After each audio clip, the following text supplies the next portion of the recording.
Pemerintah Kabupaten Benar Meriah Aceh terus mengevaluasi pembelajaran tatap muka di jenjang taman kanak-kanak guna memastikan protokol kesehatan pencegahan COVID diterapkan secara baik.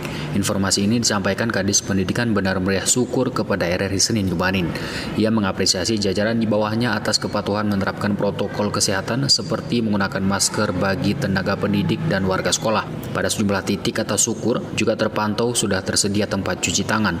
Skema pembelajaran sebutnya juga diberlakukan jaga jarak.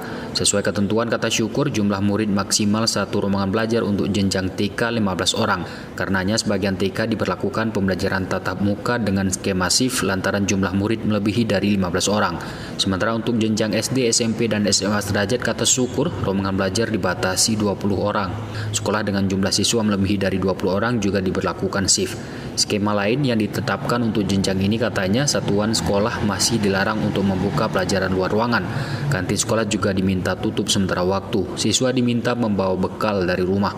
Dikatakan pembelajaran tatap muka untuk semua jenjang di Benar Meriah dibuka setelah mendapat rekomendasi dari Satgas Penanganan Corona dan izin dari orang tua murid.